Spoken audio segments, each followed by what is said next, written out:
kapatiran, tayo muli magbasa ng Bible. Yan. Amen. Yan. Sa Galatians chapter 1. Galatians chapter 1. Amen. Purihin ng Diyos. Yan, salamat sa Panginoon. Galatia chapter 1. Ulitin lang natin yung paniwala ng Galatia.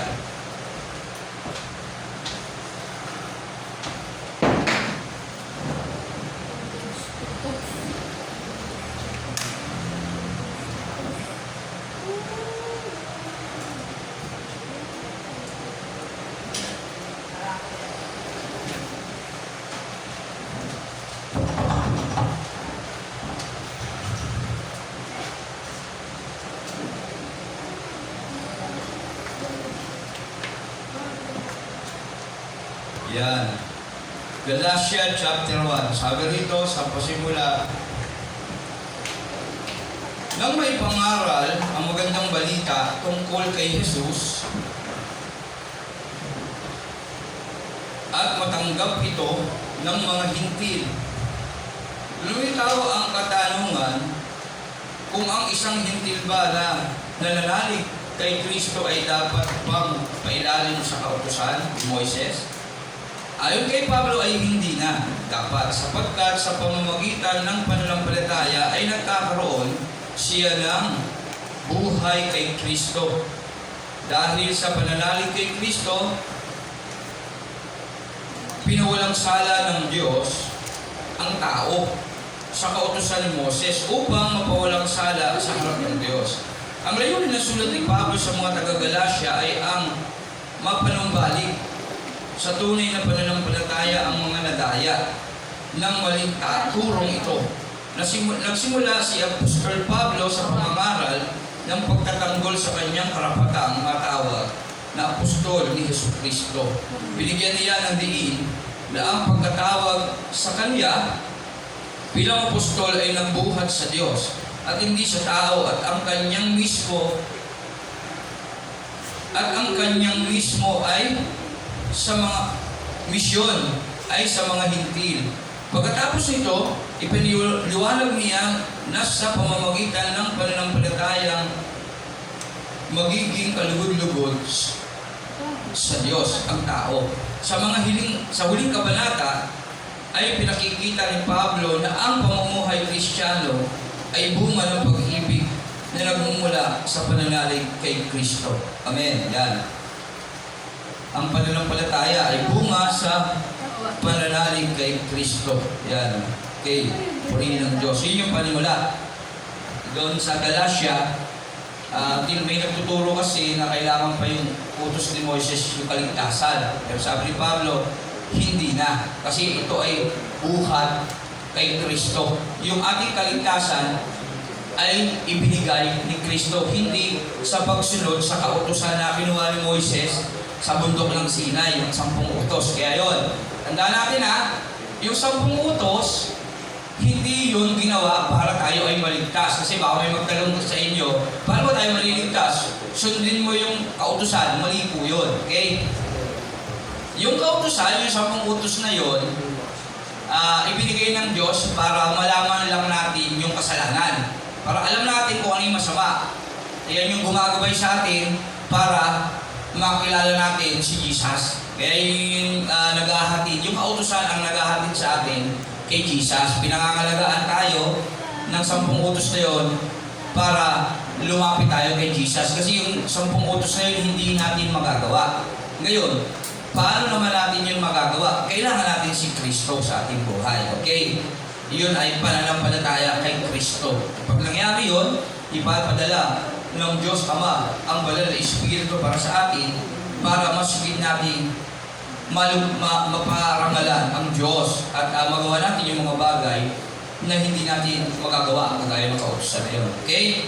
Kaya dapat si Kristo. Kaya sinasabi ni Pablo, si Kristo ang kailangan, ang pananampalataya kay Kristo. Kasi siya lang ang makakagawa ng mga kapanalan na yun na dapat gawin natin. Eh pagka tinanggap natin si Kristo sa ating mga buhay, yan, natupad natin yung 10 utos na yun dahil si Kristo yung utos na yun. Okay? Nagagawa para sa atin. Okay? Mula kay Pablo, Galatians chapter 1. Mula kay Pablo na hinirang na apostol, hindi ng tao o sa pamamagitan ng tao, kundi ni Jesucristo at ng Diyos Ama, na muling bumuhay kay Jesus. Ang lahat ng kapatid na naririto ay kasama kong bumabati sa mga iglesia sa Galacia. Sabihin niyo nawa ang pagpapala at kapayapaan mula sa Diyos Ama at sa ating Panginoong Jesucristo. Inialay ni Jesucristo ang kanyang sarili dahil sa ating kasalanan ayon sa kalooban ng ating Diyos Ama, upang mahango tayo sa kasamaang naghahari ngayon sa sanlibutan ito. Purihin ng Diyos magpakailanman. Amen. Yan, purihin ng Diyos. Si Jesus, pinadala ng Ama para mahugasan ang ating mga kasalanan. Mahango tayo sa kasamaan. Kaya si Kristo ang kailangan ng ating buhay na ito. Amen. Ang tunay na magandang balita. Galatians 1:6. Nagtataka ako kung bakit kay dalhin ninyong tumaligod sa Diyos na tumawag sa inyo sa pamamagitan ng kagandahang loob ni Kristo. At kayo'y bumaling agad sa ibang magandang balita. Tayo'y manalangin. Lord, salamat sa iyo, Panginoon. Gabayan mo kami sa umagang ito at Lord, pakalinisin mo kami sa aming mga buhay. Lord, ang aming puso, ang aming isip, nawa maging karapat-dapat sa iyo. Kaya kung may nakita ka mang karumihan sa amin, Lord, patawarin mo kami at muli yung linisin upang maging karapat-dapat kami tumanggap ng iyong banal na salita at ng iyong banal na Espiritu, Panginoon. Nawa, Panginoon, tulungan kami, lubusan namin maunawaan ito upang malaman namin ang lahat ng iyong mensahe na magamit namin din ito para sa iba. Purihin ka, gabayan mo kami at pagpalain ang bawat isa sa amin, maging sa aming mga kapatiran na wala po rito, namin hinihintay. Ikaw po ang siyang mamuna sa kanila. Dalhin mo po ang kanilang pangyabak sa lugar na ito upang sama-sama kami sumamba, maghandog at magpuri sa iyong dakilang pangalan. Salamat.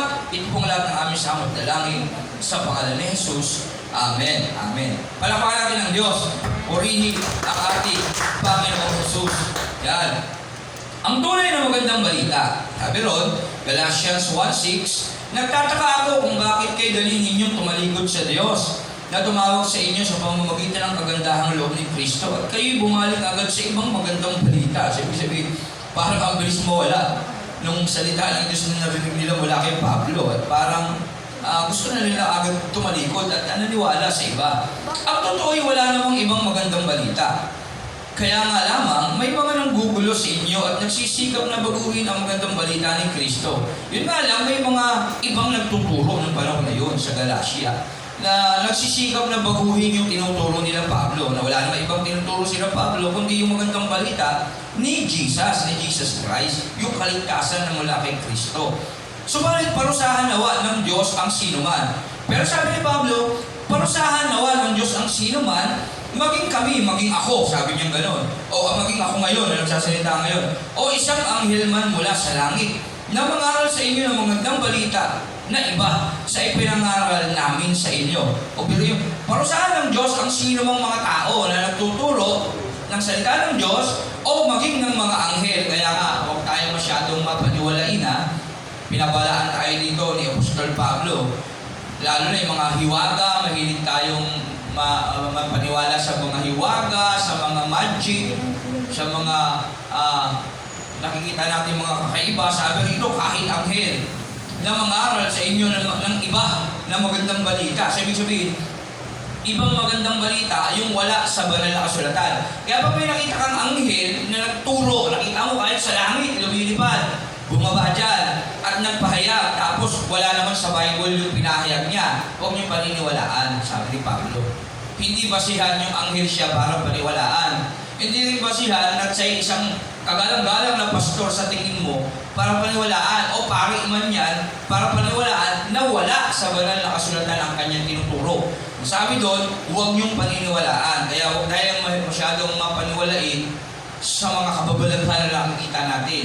Hindi porket nagmamagic nasa Diyos yan. Tandaan natin yan ha? Kasi maraming tao ngayon madaling maniwala. Minsan, umusok lang yung basura, yung tao, sinasamba na eh. Yung puno ng buko, yung dahon niya, nag-aanino. Kasi pag mainit, may anino, nag-aaninong parang anghel, pakpak. Uy, may anghel! Sasambahin na nila yung puno na yon. Ganun ang tao eh. Dahil kung nakitang ganyan, niya, lalo na pag mahal na araw, marami kayong makikitang gano'n.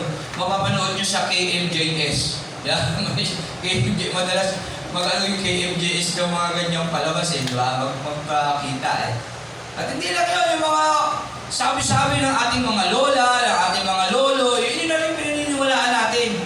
Sabi rito, kahit anghel, literal, nakita mo sa langit, bumababa. Pagbaba rito, nagturo ng mali. Alin mali? Yung wala sa Bible. Kaya napakahalaga magbasa tayo ng Bible, araw at gabi, sabi ni Joshua, sa Joshua 1:8, magbulay-bulay. Huwag tayo magbasa ng mga bagay lang na mga quote sa mga cellphone. Yan. Basahin natin Bible mismo. Hindi naman masama yung mag-Facebook, hindi naman. Pero siyempre, babarin natin yung oras natin mas mahaba dapat sa spiritual. Sa pagbabasa ng Bible, sa pananalangin, yan. Para yung ating relasyon sa Diyos ay lumalim. Nandaan natin yan. Subalit parusahan nawa ng Diyos ang sino man, maging kami. Maging si Pablo man, pag nagturo ng wala sa Bible, sabi niya gano'n, parusahan kami ng Diyos. O isang anghel man mula sa langit, na mangaral sa inyo ng magandang balita, na iba sa ipinangangaral namin sa inyo. Sinabi na namin ito sa inyo at inuulit ko ngayon, sabi niya, parusahan nawa ng Diyos ang sino mang mangaral sa inyo ng magandang balita na naiiba kaysa tinanggap na ninyo. Yan. Abay, tinanggap na natin si Yesu Kristo ay namatay at muling nabuhay para sa ating mga kasalanan. Tandaan natin yan. Pag may nagturo, sumabi kayo sa amin, maliligtas kayo, mali na yun. Walang nakalagay sa Bible yun. Tandaan niyan. Ano pa? Ganito gawin nyo, ganito kayo magdasal. Mali na yun. Walang nakalagay sa Bible nun. 10 ganito, 15, 25 ganito, wala na yun, wala sa Bible yun. Kaya, magbasa tayo ng Bible para malaman natin yung mga bagay na dapat natin maintindihan. 10. Bakit ko sinasabi ito? Dahil ba nais kong mapuri ako? Sabi ni Pablo, bakit ko ba sinasabi ito? Dahil ba iniisip nyo? Dahil gusto kong mapuri ako? Hindi. Ang papuri lamang ng Diyos ang tangi kong hinahangad. Sinisikap ko bang magbigay lugod sa tao? Hindi. Kung iyan ang talagang hangad ko, hindi na sana ako naging alipin ni Kristo. Dapat yung sarili niya na lang yung kinikwento niya. Tama naman, di ba? Bakit niya kinikwento si Kristo? At wala sa ibang pinagmamalaki. Kaya hindi niya tinataas yung sarili niya, bagkus tinataas niya si Kristo sa buhay niya. Mga kapatid, nais kong malaman ninyo na ang magandang balitang ipinangangaral ko ay hindi katha ng tao. Gusto ni Pablo sabihin na yung sinasabi ay hindi katha ng tao, gawa-gawa ng tao. Kasi may ebidensya, may pruweba, mababasa sa banal na kasulatan. Sa kautusan, mababasa yung sinasabi niya. Kasi pag-propesya na si Jesus noong panahon Bagamat wala pang New Testament noong panahon ni Pablo, kasi siya yung sumulat nun Isa siya sa mga sumulat ng New Testament Ang Biblia ng panahon, yung kautusan ni Moses Yung lahat ng mga pahayag nila, Isaias, lahat ng sa Old Testament, yun yung alam nila. Yan yung sinulat ni Moises, yung mga kasulatan ng panahon. At wala namang ibang ipinopropesya kundi si Jesus. Kaya yun. Hindi ko ito tinanggap mula sa tao at hindi rin itinuro sa akin ng sino bang tao. Si Yesu Kristo mismo ang naghayag nito sa akin. Hindi kaila sa iyo kung paano ako namuhay noong bilang masugid na kaanib ng relihiyon ng mga Hudyo. Walang awa kong inusig ang iglesia ng Diyos at sinikap na ito'y wasakin. Yan. Si Pablo, sa totoo lang, wala nang nag-mentor sa kanyang tao. Walang nagturo sa kanya ng pangangaral patungkol kay Kristo. Kasi hindi niya pa nga kilala si Kristo Ang kakakilala kala Kristo, sila Peter, sila John. Hindi pa niya kilala sila Peter ng personal. Iyon nga yung inuusig niya Siya nga yung taga-usig ng mga born-again Christian ng panahon ng mga Kristiyano ng panahon. Ibig sabihin ng Kristiyano, mga taga-sunod ni Kristo. Kaya yung mga relihiyon ng Hudyo noon, hindi yung mga Kristiyano. Kasi hindi nga sila sumusunod kay Kristo Di ba? Saan nagsimula ang salitang Kristiyano? Sa lugar?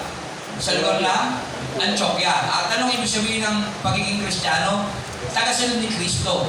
Kaya yung relihiyon ng Hudyo dito, sino yung namumuno ng panahon? Yung relihiyon na tinatawag dito ng mga Hudyo, yan. Hindi ko ito tinanggap mula sa tao at hindi rin itinuro sa akin ng sino mang tao sa Jesucristo mismo ang naghayag nito sa akin, hindi kaila sa inyo kung paano ako namuhay bilang masugid na kaanib ng relihiyon ng mga Hudyo. Si Pablo, kaanib ng relihiyon ng mga Hudyo. At ano ang tawag sa pinuno ng relihiyon ng mga Hudyo? Sino yung mga namumuno nun sa mga relihiyon ng mga Hudyo? Mga pariseo. Pulong, alam mo tawag? Yung mga pariseo, mga pari. Kaya yun yung mga relihiyon ng Hudyo. Nakuha niyo ba?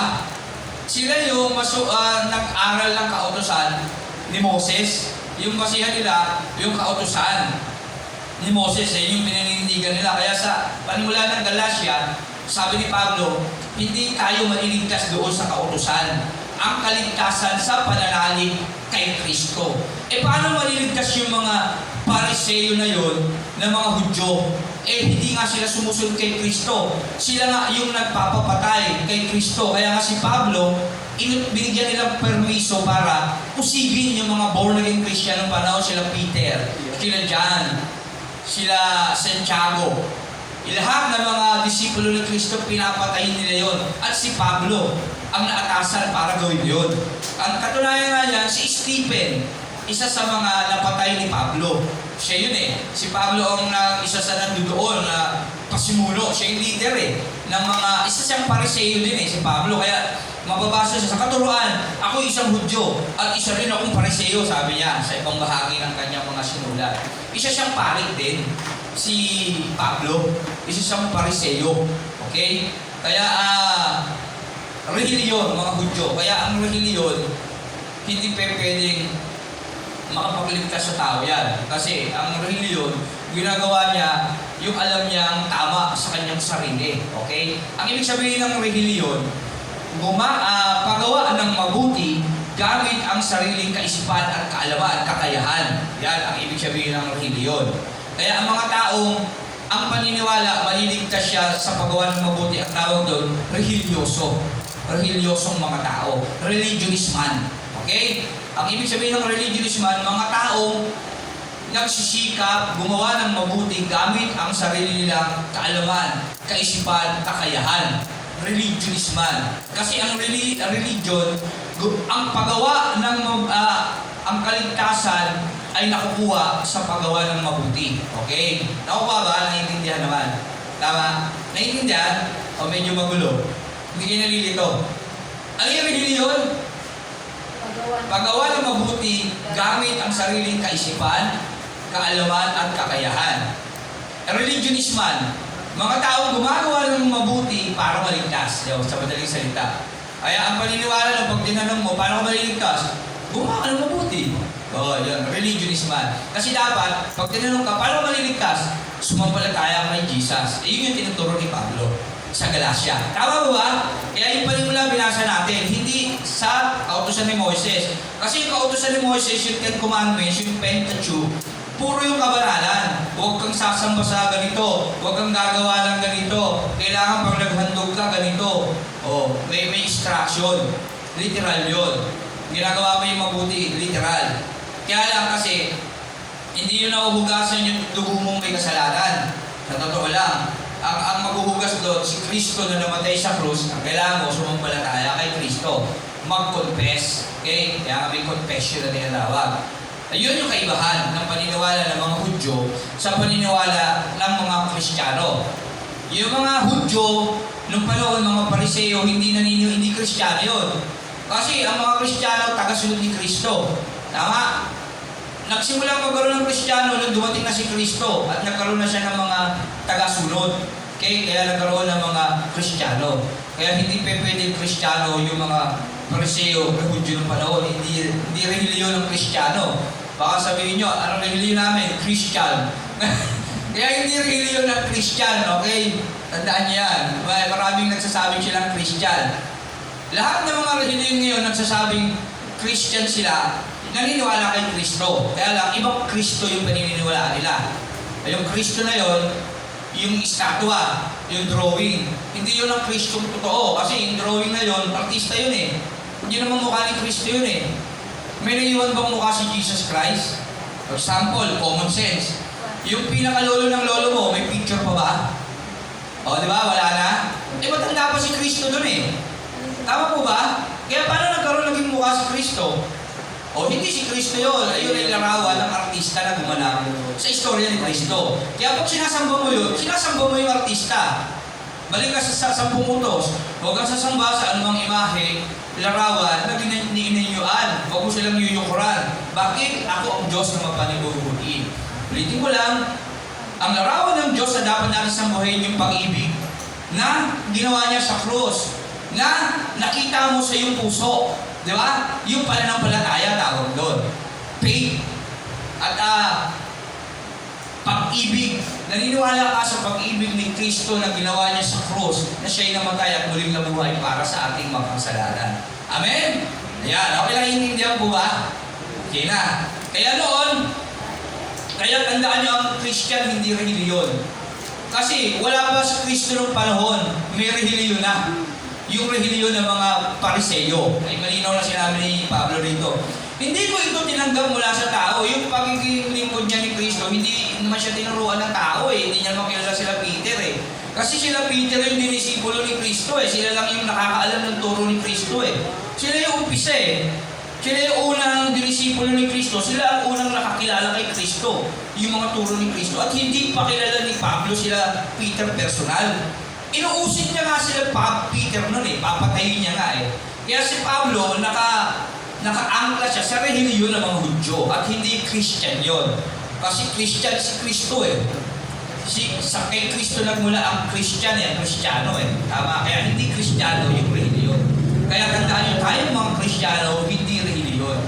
Tayo ay may personal na relasyon kay Kristo. Bakit? Tinuruan tayo personal ni Kristo mula sa ating mga puso dahil tinanggap natin siya. Tama? Kagaya ni Pablo. Nung inusin niya yung mga Kristiyano, nagpakilala sa kanya si Kristo personal. Sino ka, Panginoon? Ako si Jesus na iyong inuusig, nabulag na siya. Tama? Nakilala niya si Kristo personal. Kaya tayo hindi reliyon. Nakilala natin si Kristo personal. Hinanap niya tayo. Kagaya ni Pablo na hinanap niya. O bakit nasabi mong hinanap ka niya? Sa buhay mo ba nakilala mo si Kristo sa sarili mo? Ikaw ba naghanap kay Kristo? Hindi. Gumamit siya ng tao para makilala mo siya. Ibig sabihin, hinanap ka niya. Para makilala mo siya, hinanap ka niya. Halimbawa ako.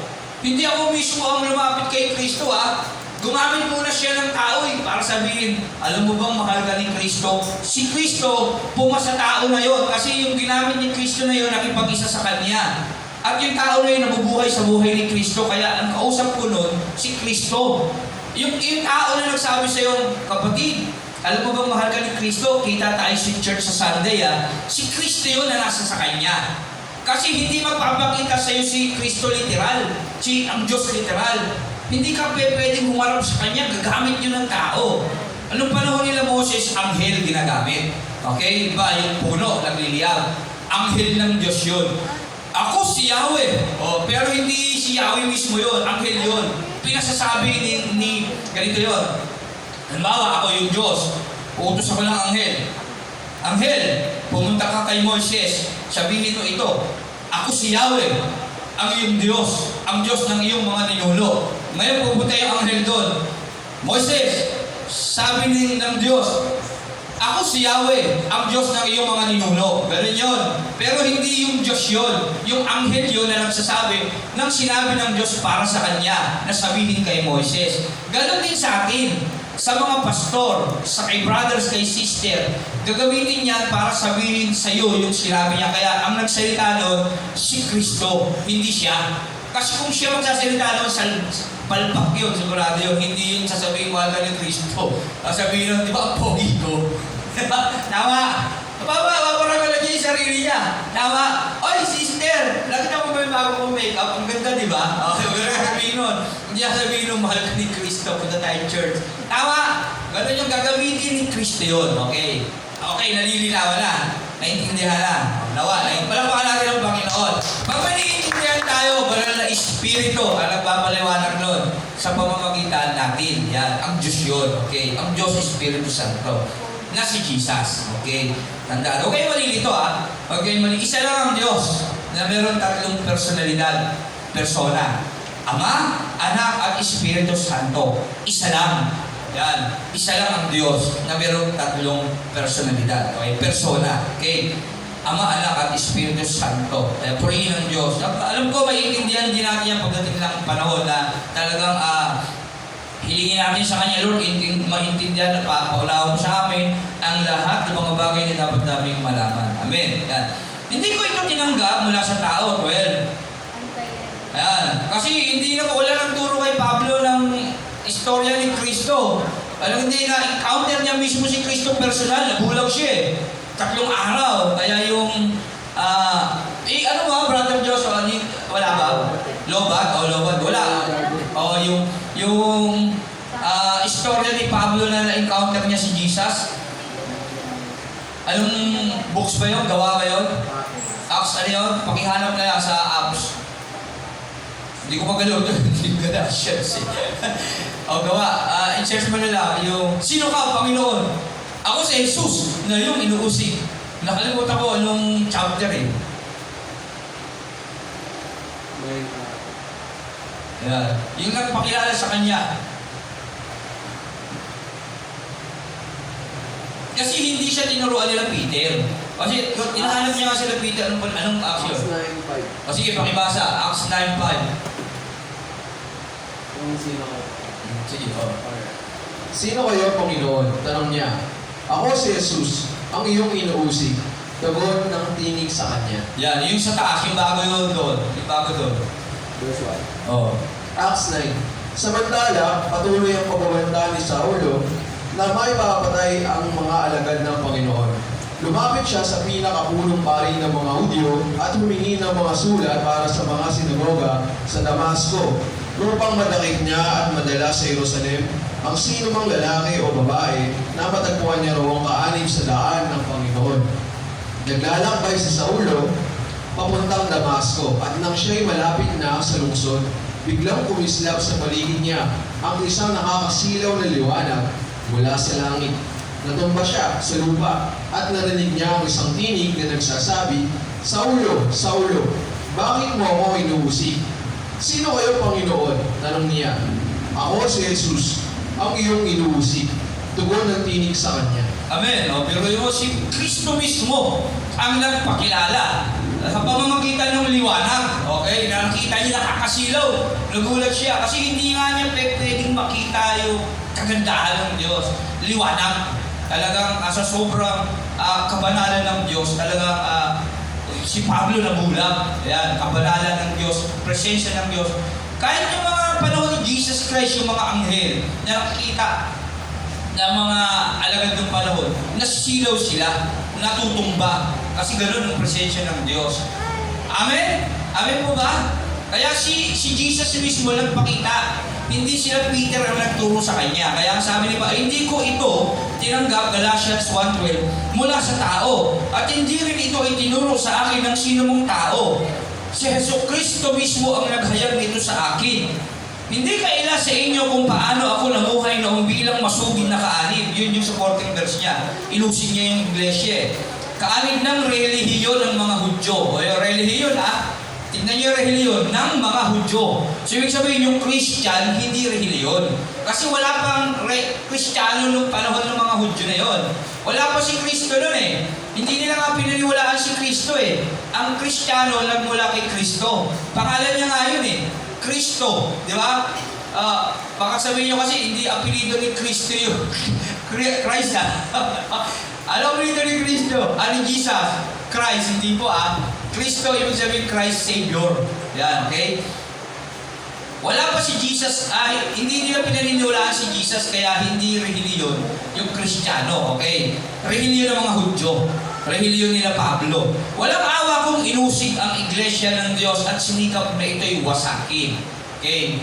Kaya si Pablo, wala nagturo sa kanya ng salita ni Kristo, kundi si Kristo mismo ang nagturo sa kanya. Kasi si Peter, hindi niya namang kilala yun eh. At nung pagkatapos niyang gumaling doon, kung itutuloy mo yung pagbasa doon, yung istorya na yan, nagpahayag na agad siya ng salita ni Jesus. Nung 3 araw at muli siyang nagkaroon ng paningin, bigla na lang siya nagkaroon ng pangangaral, di ba? Nagkaroon na siya ng lakas ng loob at ilalim mo siya sa kapangyarihan ng banal na Espiritu. Tandaan natin yan, okay? 14, kaya lang hindi tayo doon eh. Susunod, mapag-aaralan natin yan. Dito pa lang tayo sa Galatia. Amen. Purihin ang Diyos yan. Sabi dito sa 14, sa relihiyong iyon, ako'y naging masugid ng higit na sa maraming Hudyong kasing edad ko. Ibig sabihin, talagang desidido siya, naging agresibo siya. Bukod sa mga kasama niya kasing idara niya. Sa relihiyong iyon, sa relihiyon nila. Kasi Hudyo si Pablo Pariseo rin siya eh. Relihiyon nila. Relihiyon ng mga Pariseo. Kaya yung relihiyon ng mga Pariseo, makalungkot nga isipin na ang nila yung pagiging Christian eh. Sila yung original to eh. Yun yung original na pumatay kay Kristo sa totoo lang. Ayan. Sa relihiyong iyon, ako'y naging masugid ng higit sa maraming Hudyong kasing edad ko. Dahil ako'y panatiko sa ugalian ng aming mga ninuno. Okay? Siya ay masyadong panatiko, talagang masugid na sumusunod sa kanilang mga tradisyon ng kanilang mga ninuno. Ngunit sa kagandahang loob ng Diyos, minabuti niyang ako'y piliin bago pa ako ipanganak. At tinawag niya ako upang maging isang lingkod niya. Simula pagkabata, ang banal na kasulatan, sabi sa ibang mga pahayag ng banal na kasulatan, simula panganak si Pablo, pinili na siya ng Diyos. Tayo rin naman, kaya tayo nandito. Simula pa lang sa sinapupunan ng ating mga magulang, pinili na tayo ng Diyos. Kaya pasalamatan na natin siya. Dahil isa tayo sa mga pinili niya na makarinig ng mensahe niya. Kaya, at nang ihayag sa akin ang kanyang anak, pinili siya ng Diyos at nang inihayag ng Diyos sa kanyang anak si Jesus Christ na pagkilala sa kanya, upang maipangaral ko siya sa mga hintil, hindi ako humingi ng payo kanino man. Yan sinasabi niya. Nung na-encounter niya si Jesus, wala na siyang ginawa kundi mangaral. Hindi na siya hanapin ko kaya muna sila Pedro para alam ko yung ituturo ko. Hindi na ganun. Nakalalagan siya noon. Ayan o. Hindi ako humingi, 16, Galatians 1:16, hindi ako humingi ng payo kanino man, kundi kay Jesus lang. Hindi rin ako nagpunta sa Jerusalem upang makipagkita sa mga apostol na nauna sa akin. Sa halip, nagpunta ako sa Arabia. At pagkatapos ay bumalik ako sa Damasco. So, ibig sabihin, pagkatapos niyang bumalik ang kanyang paningin, pupunta na siya sa Arabia. Amen. Purihin ang Diyos. Yan. Salamat sa Panginoon. Purihin ang Diyos na buhay. Purihin ang Diyos. Yan. Purihin ang Panginoong Jesus. Purihin ang Diyos na buhay. Amen. Amen. Purihin ang Diyos. Yan. Yan. 17. Hindi rin ako nagpunta sa Jerusalem. Hindi rin ako nagpunta sa Jerusalem upang makipagkita sa mga apostol na nauna sa akin. So, ibig sabihin, hindi siya pumunta sa mga Kristiyano na talagang dinisipulo din mismo ni Kristo nung buhay pa. Hindi na siya hihingi ng mga advice pa. Kasi bakit? Na-advise na siya ni Kristo eh. Kaya sa buhay natin ngayon, pag nakilala natin si Kristo, i-share mo na agad si Kristo. Amen? Hindi mo na kailangan pang magpatumpik-tumpik. Bakit? Sa palagay nyo, bakit kaya? Sa tingin nyo, bakit kapag nakilala mo si Kristo ngayon din, dapat i-share mo siya? Sa tingin nyo lang. Sino yung, sa palagay niya lang? Bakit kaya? Dahil? Huwag na tayo magkasila para may maligtas tayong kaluluwa. Bakit ang buhay kasi natin parang uso kong katulad? Agad lumilitaw, agad din nawawala. Kasi ang purpose ng buhay natin ay makapagligtas ng kaluluwa, yung mga Kristiyano na tinatawag. Magligtas ng kaluluwa. Okay? Kaya dapat pag nakilala mo si Kristo, i-share mo na agad si Kristo sa iba para may maligtas kang kaluluwa. Kasi malay mo, mamaya, mawawala din yung buhay mo bukas. Di ba? Sa susunod na araw. At least meron na pakilabangan sa'yo si Jesus. At nagawa mo, yung tungkulin mo, go and make disciple. Amen? Yan. Yan dapat nating malaman. Si Pablo ganon. Hindi na siya nagpatumpik-tumpik. Excited agad siya na ipangaral si Kristo. Bakit? Kasi yung Holy Spirit nasa Kanya. Na kapag tinanggap mo si Kristo sa buhay mo, yung banal na Spirit na ipapadala ng Ama para sa iyo. At huwag ka na mag-alala sa sasabihin mo. Sabi doon, ako ang magsasalita para sa iyo. Amen? Huwag ka na magpakampante ka na lang, Lord, kayo na po ang bahala. Ikaw ang may taas mo paramalan, itago mo ako sa iyong likuran, ikaw na ang bahala. Kaya magtuwala ka sa banal na Espiritu. Di ba, nagtaka ka, ngayon marunong ka naman manalangin. Di ba? O, ngayon, nagugulat ka, parang gusto ko ng alangin ng si church. Di ba? Yung dati, parang, sino rin yung masaya pag nasa church? Taas kamay. Ayan, dapat masaya tayo. Sino rin yung napipilitan na pumunta sa church? Hindi ako yun. Ayan, dapat ang pakaramdam niya masaya. Bakit? Nasa yung Holy Spirit. Ang Holy Spirit, sinasaliksik yung pinakamalalim na kaisipan at damdamin ng Diyos. At ang pinakamalalim at kaisipan at damdamin ng Diyos, pag-ibig. Kaya sa lahat ng bagay, walang ibang nais siya kundi pangalan ng Diyos. At napaparangalan ng Diyos pag ginagawa natin yung ating mga tungkulin sa Kanya. At iniibig natin ang ating mga kapatiran. Amen? Yan, kaya dapat excited tayo pag nasa church. Yan, dapat focus din tayo, siyempre yan. At nag-ihayag sa akin ang kanyang anak upang maipangaral ko sa mga hintil, hindi ako humingi ng payo kanino man. Hindi rin ako nagpunta sa Jerusalem upang maipagkita sa mga apostol na nauna sa akin. Sa halip, nagpunta ako sa Arabia at pagkatapos ay bumalik ako sa Damasco. Pagkaraan ng 3 taon, pumunta ako sa Jerusalem upang maipag-usap kay Pedro. At 15 araw kaming nagkasama. Pero yung tagal pa bago sila kita ni Pedro. At 15 days lang sila nagsama. 15 days, ang bilis lang. Wala akong nakitang iba pang apostol maliban kay Santiago na kapatid ng Panginoon. Dalawa lang sila ni Pedro na nakita niya, si Santiago at saka si Pedro. Totoo lahat ang sinusulat ko sa inyo, alam ng Diyos, na hindi ako nagsisinungaling. Pagkatapos, pumunta ako sa ilang lugar sa Syria at sa Sicilia. Hindi pa ako kilala noon ng mga Kristiyano sa Judea. Nakarating lamang sa kanila ang ganitong balita. Ang dating umuusig sa atin ay nangangaral na ngayon sa pananampalatayang dati sinikap niyang wasakin, kaya't nagpuri sila sa Diyos dahil sa akin. Yan, tandaan niya, ano yung Kristiyano?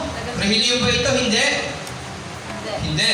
Ito ay pananampalataya kay Kristo. Inulit na naman sa 23, pakinggan nyo. Nakarating lamang sa kanila ang ganitong balita. Ang dating umuusig sa atin ay nangangaral na ngayon ng pananampalatayang dati sinisikap niyang wasakin. Kasi si Pablo may relihiyon. Relihiyon ng mga Hudyo. Hindi Kristiyano yun. Kasi hindi nga nila sinusunod si Jesus eh. Kristiyano, tagasunod ni Jesus Christ. Okay? Kasi si Jesus yung Christ eh. Tagapagligtas. Kaya yung mga taong sumusunod kay Jesus Christ, sila yung mga Kristiyano. At hindi relihiyon yun. Ang tawag doon, pananampalataya kay Kristo. Okay? Relasyon kay Kristo. Okay? Sa ibang bahagi ng banal na kasulatan, relasyon sa Diyos. Okay? Meron tayong malayang relasyon sa Diyos. Yung pagiging Kristiyano. Okay? At ang relihiyon nun, relihiyon ng mga Hudyo. Okay? Si Pablo kasakaanig sa relihiyon ng mga Hudyo. At sino ang pinuno ng relihiyon ng mga Hudyo? Mga namumuno? Mga Pariseo. Mga pari. Okay? Malinaw. Kaya hindi tayo relihiyon. Pag sinabi ko Kristiyano, hindi relihiyon yan. Pananampalataya kay Kristo. Sa madaling salita, mga taong may relasyon kay Kristo. Kasi bakit ka nagkaroon ng relasyon? Kasi sumampalataya ka sa Kanya, nagkipag-isa ka sa Kanya. Si Kristo na ang nabubuhay sa buhay mo. Amen? Okay. Mahaba pa naman. Punta tayo sa Galatians chapter 2. Okay? Para tayo natutunan doon. Nawa, may nakuha tayong mga bagay na nalaman ha. Huwag natin kalilimutan yon. Si Pablo at ang ibang mga apostol. Okay? Yung panimula ng Galatian, rating ko lang, sinasabi ni Pablo na yung tao hindi naliligtas sa 10 commandments sa kautusan. Okay? Kaya mali ang sa pagkasabihan, para ka maligtas, gumawa ka ng mabuti. Mali. Kasi ang kautusan, yun yung tinuturo. Paggawa ng mabuti, gamit yung sarili niya, relihiyon ng mga Hudyo. Yun yung relihiyon. Relihiyon ng mga Hudyo, itinuturo yung kautusan ang magliligtas sa tao. Ayun yung sinasabi ni Pablo sa Galatians. Okay? Yung kautusan, pagsunod sa kautusan, ang tinuturo ng mga relihiyon ng mga Hudyo na magliligtas sa tao. Mali, sabi ni Pablo, hindi ganon. Ang ang pananampalataya kay Kristo ang magliligtas sa tao. Kaya anong dapat natin gawin? Magkaroon ng pananampalataya kay Kristo. O sa mas mababaw, magkipagrelasyon kay Kristo. Okay? Si Pablo at ang ibang mga apostol. Makalipas ang 14 na taon, muli akong pumunta sa Jerusalem kasama si Bernabe. Pero 14 years na uli ang lumipas, tsaka lang siya pumunta sa Jerusalem. Muli silang magkikita. Di ba? Nakikita lang sila ni Pedro kanina sa Galatians 1. Ilang araw lang? 15 days. O tapos dito, look, 15 days, naghiwalay na naman sila kasi umalis na naman si Pablo eh. Nag-ibang lugar na naman siya. Bumalik siya. Makalipas ang 14, di ba? 14 years naman uli, ang tagal. Bago muli sila nagkita. Mababasa natin yan dito eh. Makalipas ang 14 na taon, muli akong pumunta sa Jerusalem kasama si Bernabe. Isinama ko rin si Tito. O kasama niya na si Bernabe at sinama niya na rin si Tito. Hindi niya pa binanggit kanina yung si Bernabe at si Tito. Siguro sa mga ibang pag-aaral, maalalaman natin kung paano sila nagkakilala. Wala naman nabasa din sa Bible, basta lumitaw nilang sila dyan. Pero sa mga eskolar, alam nila yan. Sa mga ibang, pero sa atin, hindi muna natin pag-aaralan yon. Okay? Dito lang tayo sa Bible reading. Okay? 2, Galatians 2:2, bumalik ako sapagkat inihayag sa akin ng Diyos na dapat akong pumunta doon. Ibig sabihin, sinabi sa kanya ng Diyos, ginabayan siya ng banal, inudyukan siya ng banal na espiritu. Yan. Nagipagpulong ako ng sarili lang sa mga kinikilalang pinuno ng iglesia. Yan. Pinuno ng iglesia. At inilahad ko sa kanila ang magandang balitang ipinangaral ko sa mga hintil. Ginawa ko ito dahil ayaw kong mawalan ng kabuluhan ang aking ginawa at ginagawa pa. Kahit na isang Griego ang kasama kong si Tito, hindi nila pinilit na magpatuli ito. Kasi mga Hudyo, yung mga taong tuli, mga Griego hindi, mga hintil hindi. Okay? Kahit may ilang nagkukunwaring mananampalataya na nagtangka ng gayon, nakihalubilo sila sa amin upang manmanan ang kalayaang taglay natin kay Kristo Jesus, upang kami muli nilang maalipin. Hindi kami nagpailalim sa kanilang kagustuhan, kahit isang saglit upang maingatan namin para sa inyo ang tunay na kahulugan ng magandang balita. So, sabihin, naging tapat sila sa kanilang pananampalataya. Okay? Kahit anong udyok, hindi sila nagpadala. Baka tayo, baka konting grocery lang, madala tayo ng mga ibang relihiyon na ingat tayo. Huwag tayo papadala. Okay? Pero kung pumunta sa tahanan nyo at bibigyan kayo, hindi naman kayo yayain sa kanila, na walang kapalit, o tanggapin nyo, utusan ng Diyos yun, para bigyan ka ng pagpapala. Amen? Kasi inuutusan nga ng Diyos eh. Amen? Ganon. Pero kung ipagpapalit mo, pumunta ka sa amin, at ito kapalit, wow, huwag ka lang pupunta doon, okay? Ngunit walang idinagdag sa aking ipinangangaral ang mga kinikilalang pinuno. O pero inyo isipin nyo maigi. Nung nakilala ni Pablo si Jesus personal, hindi na siya pumunta sa mga apostol o disipulo ni Jesus na personal na para magpaturo sa kanila. Kundi nagturo na agad si Pablo. At nung nagkita-kita silang muli, siyempre kwentuhan at sinasabi niya yung mga tinuturo niya, wala nang idinagdag sa kanyang ipinangangaral ang mga sila Peter, sila Santiago, sila John. Hindi mahalaga sa akin kung sino man sila.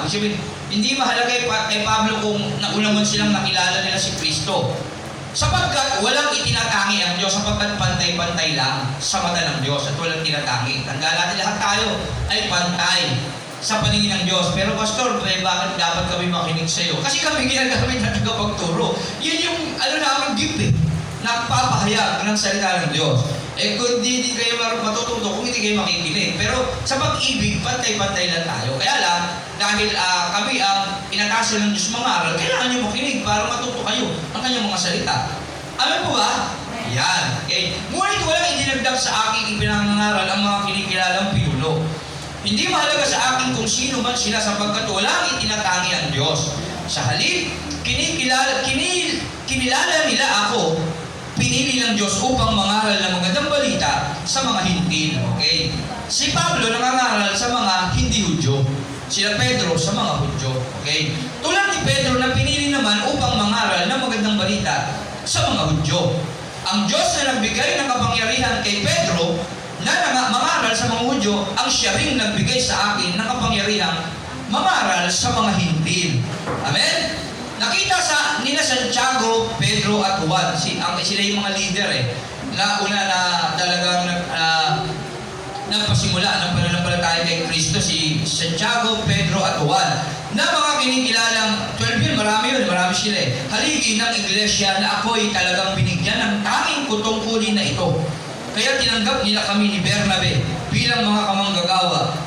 Pinagkasunduan namin na kami sa mga hintil mga ngaral at sila naman sa mga Hudyo. Ang hiling lamang nila ay huwag naming pababayaan ang mga dukha. At talaga namang patuloy ko itong ginagawa kasi talaga napakamahal ng Diyos yung mahihirap sa totoo lang. Nang si Pedro ay nasa Antioquia, harapan kong sinabi sa kanya na mali ang kanyang ginagawa. Dahil bago dumating ang ilang sugo ni Santiago, siya ay nakikisalo sa mga hintil. Subalit nang dumating na ang mga iyon, lumayo na siya at hindi na nakisalo sa mga hintil dahil sa takot niya sa pangkat ng mga Hudyo na nagbibigay diin sa pagtutulik. So, ibig sabihin, medyo napagsabihan ni Pablo si Pedro noong panahon na yon kasi mali ang ginagawa mo. Para nagpapakita tao ka, parang gano'n.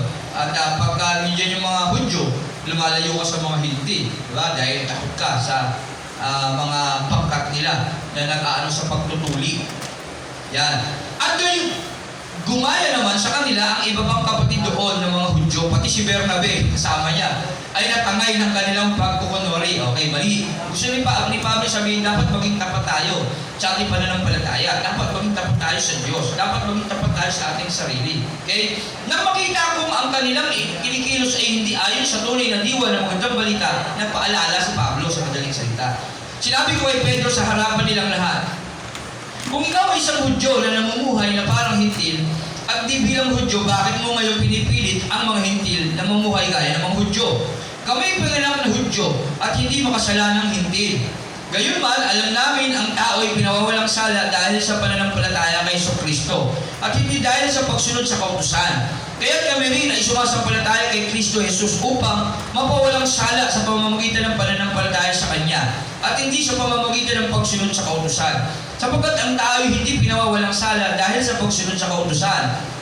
Ngunit kung kami nagsisikap na mapawalang sala sa pamamagitan ng Kristo, ay matagpuang makasalanan pa, mangangahulugang bang si Kristo ay tagapagtaguyod ng kasalanan, hindi. Ngunit kung itatayo kong muli ang winasa ko na, ipinakikita kong makasalanan nga ako.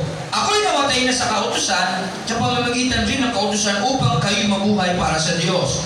Namatay na akong kasama ni Kristo sa krus. Ibig sabihin dapat, nang kilala mo si Kristo, talagang nagbago ka na. Okay? Lalo may pananampalataya ka na at dapat si Kristo na talaga ang iyong batayan sa iyong buhay. Ako'y namatay na sa kautusan, sa pamamagitan rin ng kautusan upang ngayon mabuhay para sa Diyos. Namatay na akong kasama ni Kristo sa krus. Wala nang mga seremonyas pa na dapat gawin. Ang mahalaga, sumasampalataya ka kay Kristo na naniniwala ka sa Kanya at ipinamumuhay mo yung buhay ni Kristo. Wala nang mga tradisyon ka pa na dapat pang gawin. Okay? Wala nang seremonyas na kailangan pang ganito kasi hindi naman patungkol doon ang kaligtasan. Sabi ni Pablo, kaligtasan, kagaya ng sinasabi sa panimula ng Galatia, saan? Sa pananampalataya kay Kristo at hindi sa mga alituntunin ng mga kautusan at ng mga tradisyon ng mga Hudyo ng panahon. Okay? Kaya yun, ituro ni Pablo na dapat maging tapat na tayo sa ating pananampalataya kay Kristo at hindi sa kung ano-anong mga tradisyon pa na dapat natin gawin sa ating mga katawan.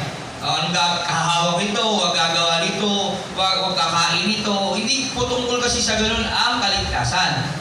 Ang kaligtasan ay patungkol sa pananampalataya. Pero kung nagagawa mo yan sa paniniwala mo, pinararangalan mo ang Diyos, bahala ka. Gawin mo yan. Ang mahalaga, ang Diyos ang pinararangalan mo. Okay? Huwag ka lang magdagdag ng isasambahin kasi dapat ang sambahin mo ang Diyos, si Jesus. Okay? Kasi sa ibang bahagi ng kasulatan, sa pagkain walang problema. Kumain ka ng ganyan, kung yun paniniwala mo, basta hindi mo napipigati ang Diyos, walang problema. Hindi naman tungkol sa pagkain ng kaligtasan Hindi rin tungkol sa pananamit, hindi rin tungkol sa mga alituntunin ng mundong ito. Patungkol saan ba ang kaligtasan? Ulitin lang na saan? Sa pananampalataya kay Kristo. Okay? Kaya, sa pananampalataya kay Kristo ang kaligtasan. Yun yung malinaw na sinasabi ni Pablo. Ako'y namatay na sa kautusan, ibig sabihin, hindi na yun yung basihan niya, yung gumawa ako ng mabuti, sumunod ako ng ganito para sa kaligtasan ko, hindi. Upang ngayon mabuhay para sa Diyos. Namatay na akong kasama ni Kristo sa krus, ibig sabihin, si Kristo na ang kanyang kaligtasan, si Kristo na ang kanyang buhay. Hindi ako ang nabubuhay ngayon, kundi si Kristo na ang nabubuhay sa akin. At habang ako'y nabubuhay pa sa katawang lupa, mamumuhay ako sa pananalig sa anak ng Diyos na umibig sa akin at naghandog ng kanyang buhay para sa akin. Hindi ko maaaring tanggihan ang kagandahang loob ng Diyos kung ang tao'y mapapawalang sala sa pamamagitan ng kautusan, walang kabuluhan ang pagkamatay ni Kristo. Tama naman. Kung ang tao ay maliligtas sa 10 utos na kinuha ni Moises sa bundok, hindi na dumating si Kristo. Ngayon, bakit pa dumating si Kristo kung may kaligtasan naman pala doon sa kautusan? Di ba? Kaya sinasabi ni Pablo, kung hindi na natin kailangan si Kristo, dapat hindi na siya babalik. Okay? Bakit bumalik si Kristo? Ibig sabihin, kailangan natin siya. Hindi yung kautusan. Okay? Hindi yung 10 utos. Kasi maraming kautusan maraming mga dapat nating gawin. Yung mga instruction. Yun yung pinaniniwalaan ng mga Hudyo. Ganito ang gawin mo. Kailangan mong ganyan. Kaya yung mga pagsilip ng mga relihiyon ngayon, ang daming pinagagawa sa'yo. Tama? Kailangan mong lumakad ng nakaluhod papuntang Quiapo. Kailangan mong magpasan ng lubid. Tama? Kung gusto mong tugunin yung iyong kahilingan, kung gusto mong magkaanak, sumayaw ka sa ubando. Tama? Tama ba ba? Di ba iba nagsasiyaw-siyaw doon yung matatagal mong anak Di ba? Kasiyaw-siyaw sila sa doon Tapos pagka tinugon sila, minsan ang anak, kasi may doktor naman ba't hindi ko pumunta sa doktor? Di ba? Mag-check out. Minsan may matagal talaga mga anak, meron hindi. Punta ka ba ubando? Ang dami pinagagawa ng tradisyon sa totoo lang. Tama po ba? Punta ka na, ano ba yung pinupuntahan nila? Yung may lumubog yung bangka. Ano ba yun? Yung pagoda tragedy. Di ba? Pumunta pa sila ron para lang mamatay. Lumubog yung bangka Nagpaano sila dun nagdadasal sa mga santo-santo. Ano pa? Yung pinagagawa nila. Sumanib ka sa aming relihiyon. Simple lang maligtas. Mag-anib ka sa amin. Tapos yung iba, ano pa? Wala nang impyerno. Merong Diyos, ina pa nga narinig ako Kaya marami pinagkagawa na mabuti sa atin na hindi natin talaga masusunod gawin. Kasi lahat iyan, sablay ka talaga kahit anong gawin mo. Kaya sabi ni Pablo, si Jesus kaya dumating para siya ang maging katulad natin, maging tularan natin, maging example. At panampalatayanan natin kasi siya lang talaga. John 14:6, ako ang daan, katotohanan ng buhay. Walang makapupunta sa Ama kundi sa pamamagitan ko. Amen? Kaya yung sinasabi ni Pablo rito kasi, yung reliyon ng mga Hudyo, ang daming seremonya nila. Kailangan dito gawin mo, kailangan ganito, maghandog ka ng tupa, yung maputi, walang sakit, yan, ano pa. Kailangan yung anak mo, gano'n. Marami. Kailangan ganito, puro mabubuti na dapat mong gawin na sa palagay nila kalugod-lugod sa Diyos. Pero hindi yun ang sinasabi ni Pablo. Si Jesus, bakit pa dumating si Jesus kung hindi natin siya kailangan? So, kaya dumating si Jesus kasi siya na ang kailangan natin, siya na ang magtutubo ng lahat, siya na ang tutupad ng kautusan na yun. Amen? Kaya hindi na natin kailangan ng ano pang mga seremonyas. Anong gagawin mo? Tumawag ka kay Jesus. Okay? Sumampalataya ka sa Kanya mula sa iyong puso. Sa iyong tahanan lang, kahit sa iyong tahanan, sumampalataya kay Jesus. Jesus, totoo ka ba? Sa oras na ito, nananampalataya ako sa iyo, patawarin mo ako sa aking nagawang kasalanan at tulungan mo kung higit ka pang makilala. Sa pangalan mo, aking Panginoong Jesus. Amen. Ganun lang ang gawin mo, simple lang. Hindi mo na kailangan pupunta ka pa sa ibang tagapagturo, magkukumpisal ka pa. Di ba? Sasabihin mo pa sa kanya yung kasalanan mo para ihingi ka niya ng tawa doon. Ganun kasi yun Yun yung reliyon ng mga Hudyo. Ganun. Kailangan pumunta sa kanila para sila ang maglalapit sa iyo sa Diyos. Hindi na. Pumunta si Jesus dito ang ibig sabihin ni Pablo para magkaroon na tayo ng personal na relasyon sa Kanya. Kaya nung namatay si Jesus sa krus, nahati na yung tabing na nagtatakip sa pagitan natin, sa pagitan ng tao at ng Diyos. Tinanggal na ni Jesus yun. Kaya sa pangalang Jesus, naririnig na tayo ng Ama. Kasi dahil tinitignan na tayo ng Ama sa pamamagitan ni Jesus na nasa atin, na tinawagan natin. Kasi pag tumawag ka kay Jesus, ibig sabihin, naniwala ka, sumampalataya ka. Hebreo 11. Ang pananampalataya ay ang paniniwala sa isang bagay na hindi mo nakikita. Kaya, bagamat di natin nakikita si Jesus, dahil tinawagan natin siya at naniwala tayo sa Kanya, nangangahulugang sumasampalataya tayo sa Kanya. Sa ganung bagay, tinitignan tayo ng Diyos. Amen? Nawawasak yung tabing. Pero kung hindi mo ginagawa yon, sayang yung tabing na nawasak sa'yo. Kasi pumupunta ka pa sa iba, paano kung madidilig ng Diyos? Ay yung pinuntahan mo na yun, hindi pa rin pala nawawasak yung tabing sa buhay niya. Iba palang Diyos yung sinasamba niya. Kawawa ka naman. Di ba? Hindi ka napapatawad sa kasalanan mo. Kasi wala kang ugnayang personal sa Diyos. Hindi mo kilala si Jesus sa buhay mo. Kaya yun ang malinaw na sinasabi ni Pablo. Meron na tayong malayang relasyon sa Diyos ngayon. Hindi na natin kailangan pa yung mga alituntunin ng mundong ito.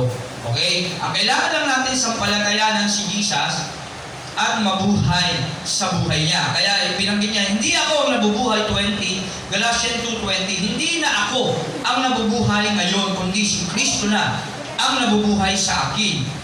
At habang ako'y nabubuhay pa sa katawang lupa, namumuhay ako sa pananalig sa anak ng Diyos na umiibig sa akin at naghandog ng kanyang buhay para sa akin. Yan. Tayo din naman ganoon. Hindi na tayo ang nabubuhay ngayon kasi sinurrender na natin yung buhay natin sa Diyos sa pamamagitan ni Jesus. Kaya ang buhay natin ngayon ay buhay na ni Kristo na nasa sa atin. Iglesia na tayo. Ano ba yung sabihin ng iglesia? Pamumuhay, ulo, si Kristo tayo ang katawan. Kaya hindi ka na yan.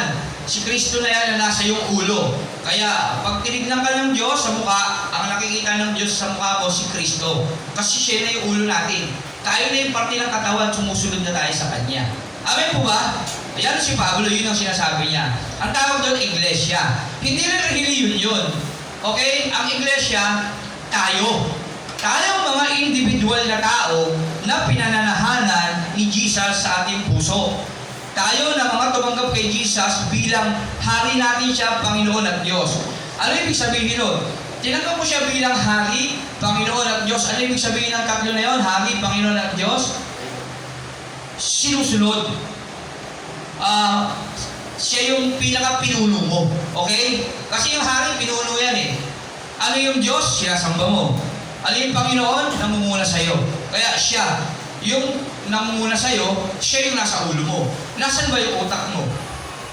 Ano yung trabaho ng utak? Ang paggalawin ng buong katawan. Kaya dapat dyan si Jesus na nagpapagalaw sa buong katawan. Okay? Kaya tayo pumupunta ng church, sumasamba sa Diyos, nananalangin. Kasi si Kristo na ang nagtuturo sa atin ng lahat ng bagay na dapat natin gawin. Kasi siya na yung ulo natin. Yun yung sinasabi ni Pablo. Tayo yung iglesia ng Diyos. Hindi reliyon yun. Kasi individual na tao yun. Ang reliyon, tinatawag yung reliyon ng mga Hudyo. Yung mga samahan na itinatag ng mga tao. At hindi kailanman pwedeng magligtas sa tao yun. Bakit? Bakit kaya? Sino pwede sumagot? Ba't hindi pwede magligtas ang reliyon na tinatag ng tao? Hindi pwede magligtas ng kaluluwa. Bakit? Bakit? Sino yung pwedeng sumagot? Bakit hindi pwedeng magligtas ng kaluluwa yung reliyon na ginawa ng tao? Bakit?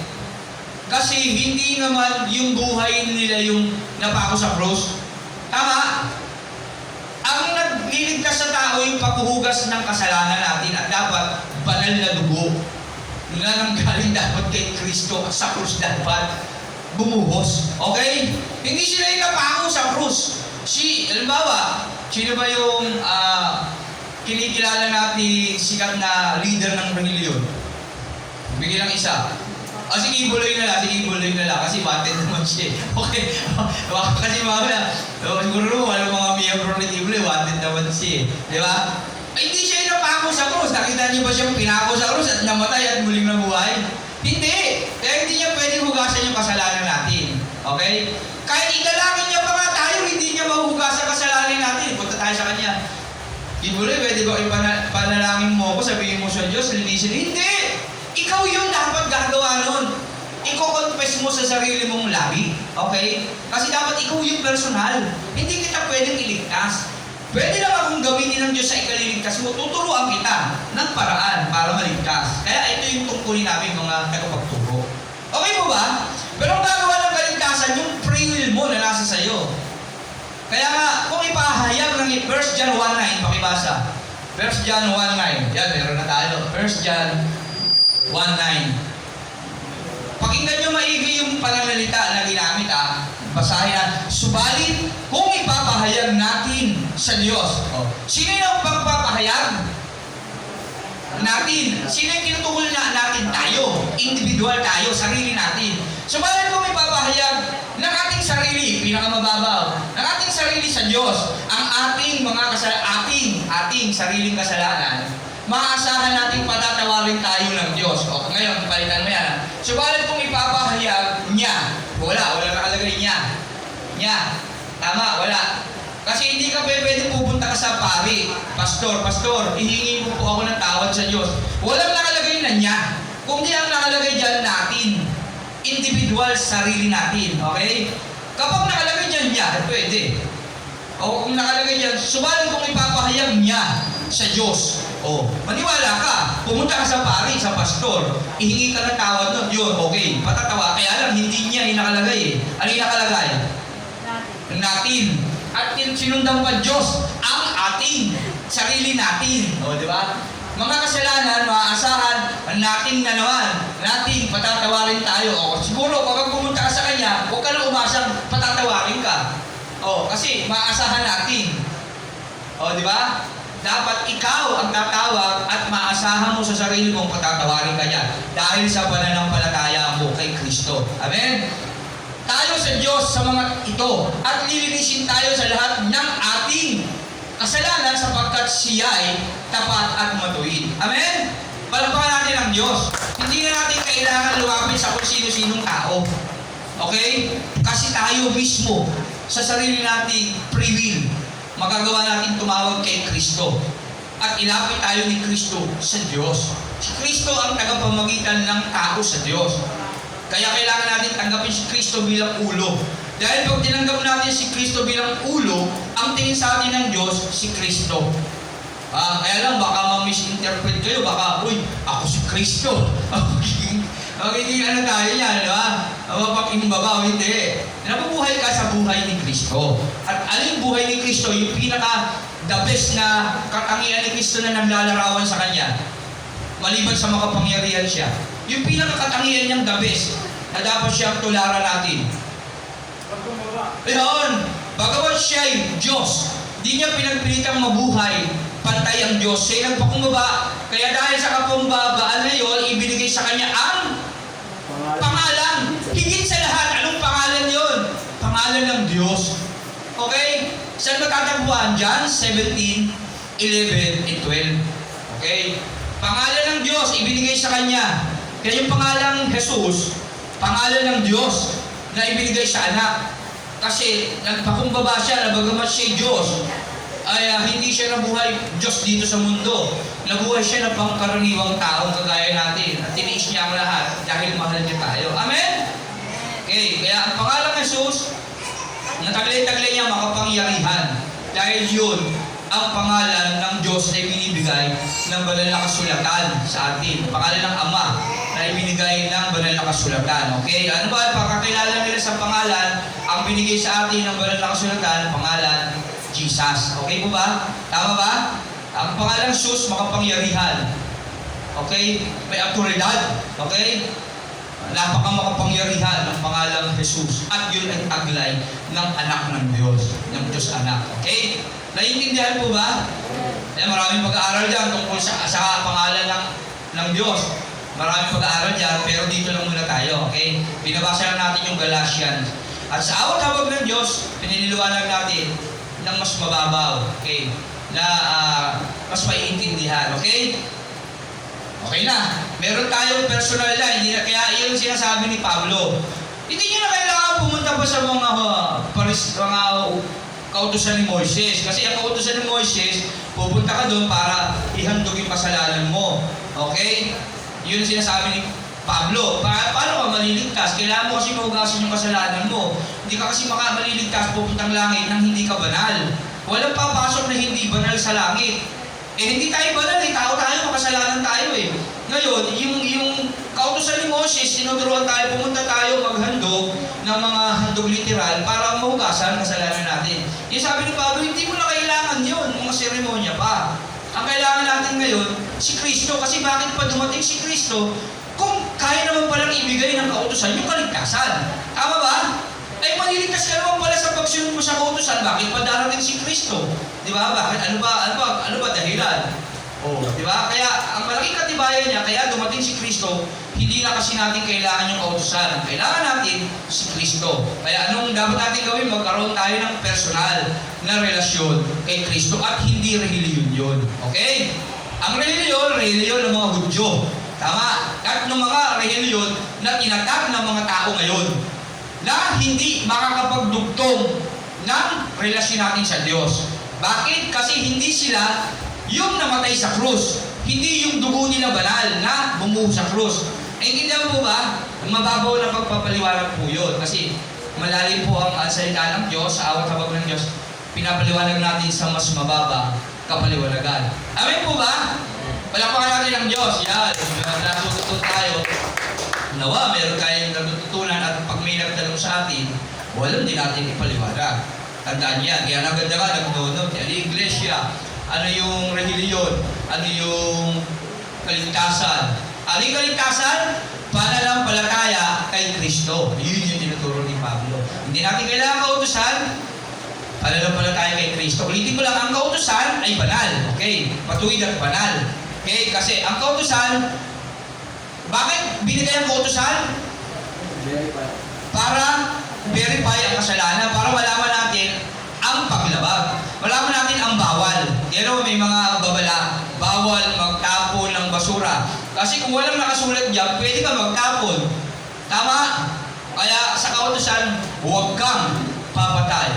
Kapag hindi nakalagay doon, baka dyan nagkakagulan niya, konting girian lang, di ba? Nagpaparaan niya, parang pelikula dyan. Di ba? Bibili ka ng mga armas. Di ba? Walang bawal eh. Walang batas. Tama? Pero hindi yun magliligtas sa atin. Ginagabayan lang tayo nung para ihatid tayo kay Kristo. Kasi kabalalan yun eh. Kabalalan at ang Diyos ay banal. Si Kristo ay banal. Si Jesus yun. Okay? Nagagawa para sa atin. Dahil sa ating banal na pagkatakot sa Kanya. Tama mo ba? Bakit hindi nyo nagagawa yung mga kautusan? O bakit nyo na hindi nagagawa yung kasalanan?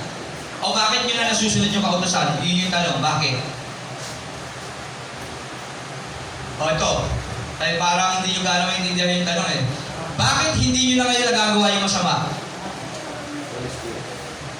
O tama, Holy Spirit. Pero yung literal na sagot, bakit hindi nyo na ginagawa yung masama? O, kasi alam yung masama. Tama. At takot kayo. Bakit kayo takot? Kasi alam yung may Diyos. Nakikita nyo ba yung Diyos? Hindi. Pero sinasampalatayanan nyo. Paniniwala sa Diyos na hindi nyo nakikita. Yun yung pananampalataya na nagliligtas sa atin. Dahil hindi natin ginagawa yung masama, kasi takot tayo. Alam natin, paparusahan tayo ng Diyos pagka gumawa tayo ng masama. Tama ba? Mapupunta tayo sa impyerno pag namatay tayo. Tama ba? Oh. Kaya dahil doon, napag-iingatan tayo ng kautusan, at dahil sa kautusan na yun, hinahanap natin si Kristo. Kasi yung kautusan, hindi natin kayang gawin. Kaya ang pananampalataya natin, kaya natin hinahanap si Kristo kasi siya lang ang gagawa ng kautusan na yun na hindi natin magagawa. Tama? Kasi kung hindi natin hanapin si Kristo, lalabagin natin lahat yun. Kita yung labas kayo ng bahay. Ang dami dyan, Sunday ngayon. Nandiyan lang sila. Kung ano-ano pinagagagawa sa paligid, dapat ang Sunday, pagsamba sa Diyos. O kasi hindi nila alam yun na masama pala. Tama ba? Kasi hindi nila alam yung batas. Alam ba nila, hindi nila alam gawin. Walang nagtuturo at naguudyok sa kanilang gumawa. Basta ang alam lang nila, wala silang ginagawang masama. Wala kaming piniperwisyo. Kaya ano yung masama? Ano yung pagkakaalam ng tao? Tama po ba? Naiintindihan nyo? Naiintindihan ba? Naiintindihan ganito ang isip ng tao. Bakit, ano masama sa ginagawa ko? Wala naman akong pinipirwisyo. Pero ang totoo, yung masama, hindi ka na sumumpa sa Diyos eh. Araw ng Diyos ngayon, wala ka sa church. Di ba? Masama yun. At masama sa Diyos yun. Ngayon, bakit mo ginawa yun? Kasi hindi mo alam na masama. Eh, yun yung kautusan. Kasi hindi mo alam yung batas, hindi mo alam na masama, kaya lumalabag ka doon.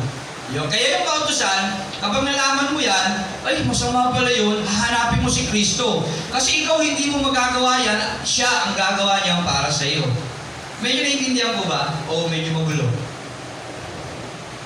Okay naman, naiintindihan naman. Diba?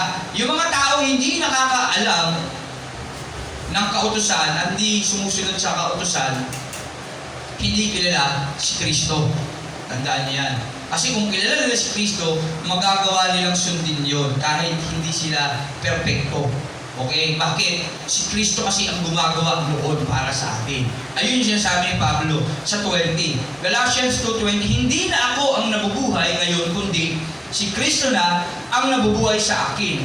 At habang ako'y nabubuhay pa sa katawang lupa na makasalanan, habang ako'y nabubuhay pa ngayon, hindi ko maiwasan nagkakasala, mamumuhay ako sa pananalig sa anak. Ayan yung nag-iingat sa atin yung pananalig natin kay Jesus kasi nagkakaroon na tayo, if you confess, tama, ipapahayag ng iyong labi ang iyong kasalanan, maaasahan mo, patatawarin ka. Kaya ka marunong ng manalangin. At dahil doon, nagkakaroon ka lang ng banal na pagkatakot, unti-unti, lumalalim yung relasyon mo sa kanya, unti-unti, pinababanal ka niya. Di ba dati, nagmumura ka. Ngayon, uy, napansin ko parang sa buong maghapon, parang 3 beses na lang ako nagmura. Dati yung put, nasasabi ko ngayon, hindi ko na nasasabi ron, yung gag na lang. Di ba? Yung lol, dati, nasasabi ko na yung mayat-maya, ngayon parang isa na lang Tama? Unti-unti. Kasi unti-unti, binabago ka ng Diyos. Binabago mo ako araw-araw. Binabago mo ako araw-araw. May nababago sa'yo. Tama? Kasi si Jesus yun, na nabubuhay na sa buhay mo. Hindi instant. Gradual siya, pero minsan instant. Pero kapag ikaw ay nagpatuloy, talagang babaguhin ka sa buong buhay mo.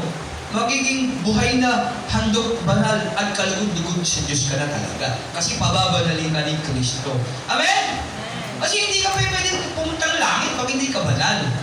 Okay, pansin niyo sa buhay niyo, may mga bagay na kayong nagagawa ngayon na dati hindi niyo magawa. Yun yung kapangyarihan ng pananampalataya kay Kristo na sinasabi ni Pablo. Amen? Palakpakan natin ang Panginoon. Purihin ang ating Panginoong Jesus yan.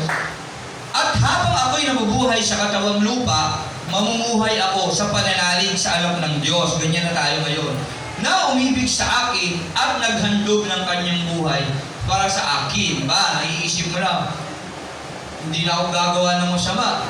Kasi si Jesus Christ, nahirapan sa krus para nga bayaran tong kasamaan ginagawa ko eh. Pero, nakagawa ka na naman. Lord, sorry po.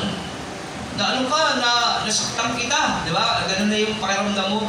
Sa bawat kasalanan na nagagawa mo, parang nagsisisi ka dahil alam mo na yung dugo ni Kristo, yung ibinayad niya sa'yo. Yung dati, kapag nagkasala ka, wala okay lang di ba? At hindi ka nga naghihingi ng tawad bago ka matulog Tama? Hindi ka nga marunong manalangin Manalangin ka man, hindi pa tama. Hindi mo alam kung napakinggan ka. Malaan ka sa gabi, makaisip ka na mabuti, mag-pray muna nga ako bago matulog. Aba namin, sumasalangin, sambahin. Ang alam mo, ano yung purpose ng panalangin mo? Ang tanong. Ano yung purpose? Wala. Kasi binanggit mo lang yung binasa mo sa Bible Hindi naman yun yung talagang dalangin Sa totoo lang, hindi ka pa marunong manalangin Kaya, ang tingin mo, napatawad ka ng Diyos. Hindi. Kasi may paraan ng pananalangin at tinuturo yan ng Diyos sa atin. Kaya napakahalaga magbasa ng Bible, makinig siya ng aral na nagpapaliwanag nito, kagaya nung eunuko ng panahon ni, sino ba ito? Si Felipe ba yun? Yung nasa karwahe, hinabol niya yung karwahe.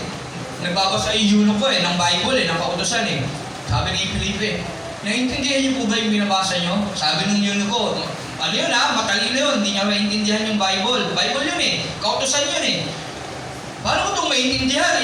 Nakaupo pala si Lord. Paano ko itong maintindihan? Eh wala nang papaliwanag. Tapos si Felipe naman, tumatakbo nun eh. Ang bilis niya, di ba? Nasa kapangyarihan siya ng banal na espiritu eh. Nakahabol niya yung karuwahe, parang si Elias. Sige, ako na naman papaliwanag sa inyo. Sige, pasok ka rito, pasok sa karuwahe. Pinaliwanag, naiintindihan niya. Kaya tayo pinaniliwanag natin. Para maintindihan nyo. Ngayon naiintindihan niya na, nakita niyo yung tubig. Ngayon, may tubig. Baka pwede bautismohan na ako. Naintindihan mo na, kaya tayo nag-decide sa buhay natin, kailangan ko na ng talaga ebidensya sa Diyos na katibayan na talagang tinanggap ko siya para literal. Yung literal, simbolismo ng bautismo sa banal na espiritu. Yung bautismo sa tubig, yan, katibayan na talagang naiintindihan mo salita ng Diyos at tinanggap mo na siya sa buhay mo. Bagamat hindi nakakapagligtas yung bautismo sa tubig, mahalaga yun. Tipa na ginampanan mo sa Diyos. Pangako mo yun na, Lord, salamat. Pasasalamat mo na rin yun at simula sa oras na ito, talagang ako'y sa iyo na. Yan. Tipan yan na binibigay natin sa Diyos para bilang pasasalamat at pangako na tayo'y talagang susunod sa Kanya bilang Kristiyano. Amen po ba? Yan, pag ikaw na-bautisman, Kristiyano ka na. Amen? Yan ba, karamihan kapag sa simbahan na, kapag, ano ba tawag nila doon? Binyag, hindi. Binyag yun eh. Iba yun eh. Dedication yung binyag eh sa atin eh. Paghahandog sa Diyos. Baby. Pero ngayon malaki na tayo, nakaisip na tayo, nakilala natin si Kristo na maliwalagan sa buhay na binigay niya sa krus. Bautismo. Ngayon, nangako ka na sa Kanya na talagang ikaw ay susunod na. Christian ka na, tagasunod ka na ni Kristo. Amen? Bagamat hindi nakakaligtas yun, mahalaga yun kasi pangako mo yun sa Diyos. At pagpapasalamat, katibayan mo na nakilala mo siya sa buhay mo. Amen? Simbolismo ng bautismo sa banal na espiritu. Yun yung sinasabi ni John the Baptist. Ang isa sa inyo na hindi nyo kilala ang magbabautismo sa inyo sa banal na espiritu, si Jesus, na tinanggap mo sa buhay mo bilang Panginoon. Panginoon, salamat sa buhay na ibinigay mo sa krus. Dahil doon, nalaman ko na ikaw ay nagmamahal sa akin ng lubos, tinatanggap kita sa aking buhay bilang Panginoon. Diyos, Hari ng aking buhay. Sa pangalan ni Jesus, ako'y sa iyo na. Yan yung bautismo sa banal na espiritu. Nagkakaroon ka na ng lakas ng loob. Natututo ka ng manalangin. Tama? Natututo ka nagkakaroon ka ng excitement magbasa ng Bible. Tama? Nagkakaroon ka ng pananabik pag Sunday, tagal ng Sunday. Handa mo na agad yung damit mo. Yun yung Holy Spirit. At pag may nakita kang kaibigan, share mo kaya, sabihin ko, mahal siya ni Kristo, sama siya sa akin sa church. Natututo ka ng mag-share ng mabuting balita. Kagaya ni Pablo, nung na-encounter niya si Jesus, bigla, automatic, hindi siya pumunta ka lang Pedro, hindi siya pumunta ron. Yung banal na espiritu, binigyan agad siya ng kapangyarihan, lakas at karunungan na ipahayag ang salita ni Jesus. Amen? Ganun din sa atin. Ganun yun. Yun yung bautismo sa banal na espiritu. Ano yung bautismo sa tubig? Simbolismo ng bautismo sa banal na espiritu. Okay? Tipa na ginampanan natin sa Diyos, nakatibayan na intindihan natin ang Kanyang salita at talagang tayo ay susunod na sa Kanya. Amen? Hindi yun nakakaligtas, pero mahalaga yun bilang tipa natin sa Diyos. Tama ba? Amen. Yan, okay. Kaya yun ang sinasabi ni Pablo dito sa Galatians chapter 2. Okay, chapter 1, chapter 2. Sinasabi niya na hindi na natin kailangan yung kautusan para maligtas. Hindi yung kautusan ang kailangan, hindi pala sa hindi natin kailangan kautusan. Hindi ang kautusan ang makakapagligtas sa tao, kundi ang pananampalataya kay Kristo. Amen? Yan. Kaya hindi relihiyon yung pagiging Kristiyano. Bakit? Kasi yung relihiyon ng panahon, relihiyon ng mga Hudyo. At ang mga namumuno doon, mga Pariseo.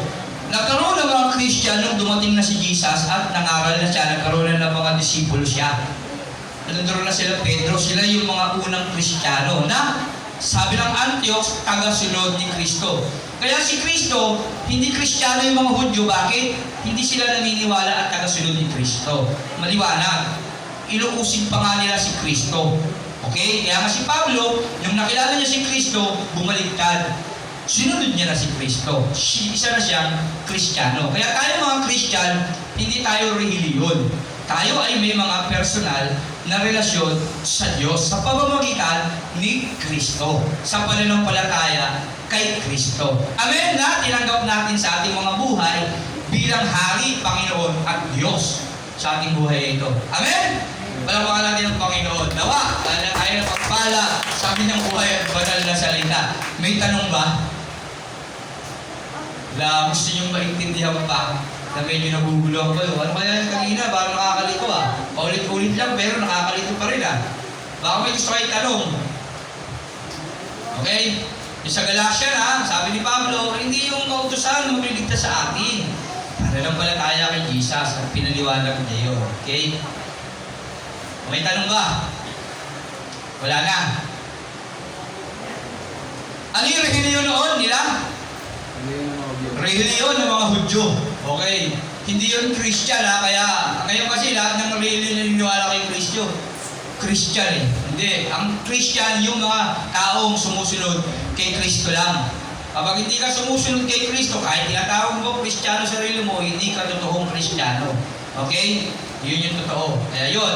Salamat sa Panginoon. Nawa, tayo na pagpala sa maiksi habang. Habang ating pagbabasa, next Sunday ulit, tuloy natin yung Galatians. Dinubos natin yung sulat ni Pablo. Kung loobin ng Diyos, may pagpatuloy pa to. Basahin natin lahat ng sulat ni Pablo para sa ibang mga books naman tayo. Okay, maubos natin yung Testament. Maganda, para na rin tayo nagbasa ng Bible. Kasi marami hindi nagbabasa ng Bible.